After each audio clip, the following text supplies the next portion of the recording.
কাল থেকে আরম্ভ হয়েছে খেলো ইন্ডিয়া ইউনিভার্সিটি গেমস 2024। 29 ফেব্রুয়ারি পর্যন্ত চলবে এই প্রতিযোগিতা। প্রথম দিন উপস্থিত ছিলেন অসমের মুখ্যমন্ত্রী ডক্টর হিমন্ত বিশ্ব শর্মা। উপস্থিত রয়েছিলেন মন্ত্রী অনুরাগ সিং ঠাকুর।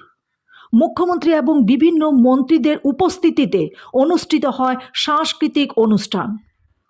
কিছু সময় পর সঙ্গীত পরিবেশন করেছেন জনপ্রিয় কণ্ঠশিল্পী অঙ্গরাগ পাপন মহন্ত। মোট 20 রকমের খেলা নিয়ে অনুষ্ঠিত হবে খেলো ইন্ডিয়া ইউনিভার্সিটি গেমস। অসমে অনুষ্ঠিত হবে 16 রকমের খেলা। উল্লেখ্য যে অসমে মোট 7টি স্থানে অনুষ্ঠিত হবে খেলো ইন্ডিয়া ইউনিভার্সিটি গেমস। উত্তর পূর্বাঞ্চলের মণিপুরের 2টি বিশ্ববিদ্যালয় খেলোয়াড়রা অংশগ্রহণ করবে এই প্রতিযোগিতায়। গুয়াহাটি থেকে স্বপ্না দত্তের রিপোর্ট, বিগ নিউজ 24x7।